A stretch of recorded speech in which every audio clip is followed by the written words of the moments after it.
Thank you for joining with me. We are in A Course in Miracles, Foundation for Inner Peace, 3rd edition. We are on chapter 60 today, actually, for our meditation. I did not mean to turn it here, but we're just going to roll with this now prepared. But we are on section C of chapter 6, the lessons of love. Be vigilant only for God and His kingdom. Let's go ahead and close our eyes and say, God, please allow us to set aside everything that we think we know about everything, God.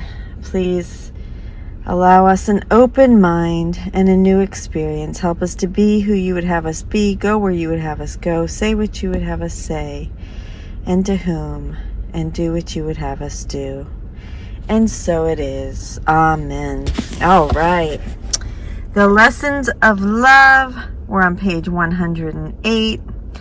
This is chapter 5, the lessons of the Holy Spirit, section C. Be vigilant only for God and His kingdom. We said before that the Holy Spirit is evaluative and must be. He sorts out the true from the false in your mind and teaches you to judge every thought you allow to enter it in the light of what God put there. Whatever is in accord with this light He retains to strengthen the kingdom in you.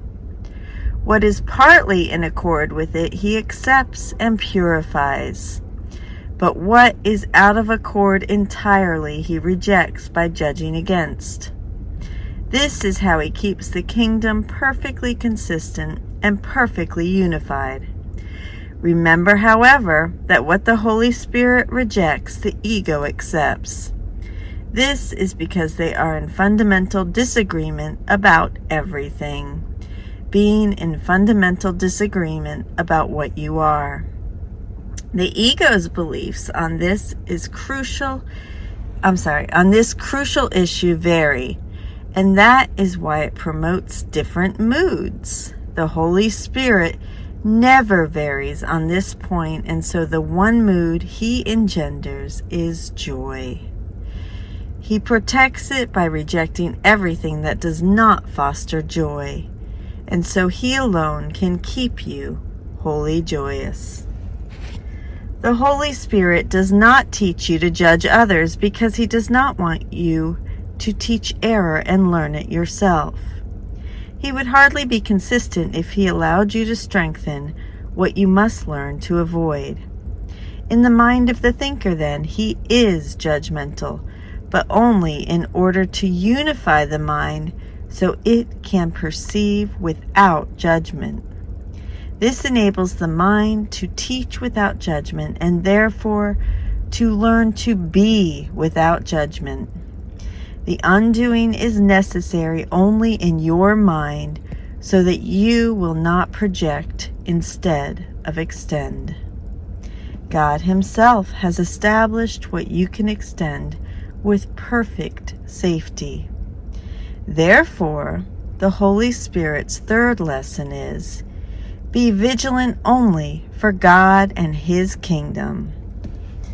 This is a major step toward fundamental change, yet it still has an aspect of thought reversal since it implies that there is something you must be vigilant against. It has advanced far from the first lesson, which is merely the beginning of the thought reversal, and also from the second, which is essentially the identification of what is more desirable. This step, which follows from the second as the second follows from the first, emphasizes the dichotomy between the desirable and the undesirable. It therefore makes the ultimate choice inevitable. While the first step seems to increase conflict and the second may still entail conflict to some extent, this step calls for consistent vigilance against it. I have already told you that you can be as vigilant against the ego as for it. This lesson teaches not only that you can be, but that you must be. It does not concern itself with order of difficulty. but with clear-cut priority for vigilance. This lesson is unequivocal in that it teaches there must be no exceptions, although it does not deny that the temptation to make exceptions will occur. Here, then, your consistency is called on despite chaos. Yet, chaos and consistency cannot coexist for long, since they are mutually exclusive. As long as you must be vigilant against anything, however, you are not recognizing this mutual exclusiveness, and still believe that you can choose either one. By teaching what to choose, the Holy Spirit will ultimately teach you that you need not choose at all. This will finally liberate your mind from choice and direct it towards creation within the kingdom. I'm going to go ahead and stop there, and we'll pick up on paragraph 5 tomorrow because it's quite a long section. So let's go ahead and sit with that and move into meditation. Go ahead and close your eyes and I'll read it. Have your head and neck supported. Your head and neck free, your back supported, excuse me. And we're going to review lesson 60. Start with 2x breath. In for 2 through the nose, out for 4. Do that 3 times while I read, and then the 3x breath. And then move on to 4x breath. And I'll go ahead and read lesson 60, which is review of lessons 46 through 50. God is the love in which I forgive. God is the strength in which I trust. There is nothing to fear. God's voice speaks to me all through the day. I am sustained by the love of God. God is the love in which I forgive. God is the strength in which I trust. There is nothing to fear. God's voice speaks to me all through the day. I am sustained by the love of God.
And now go ahead and think of 3 things that you are grateful for.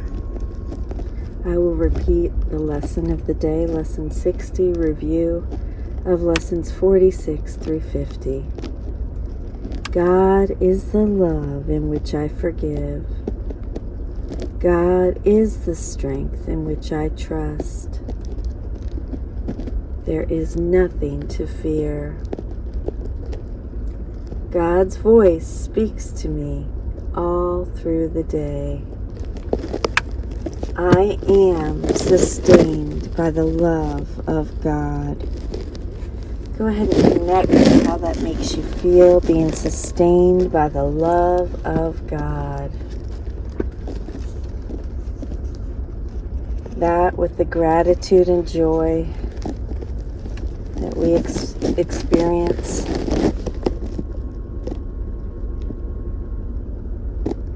Let's go ahead and carry that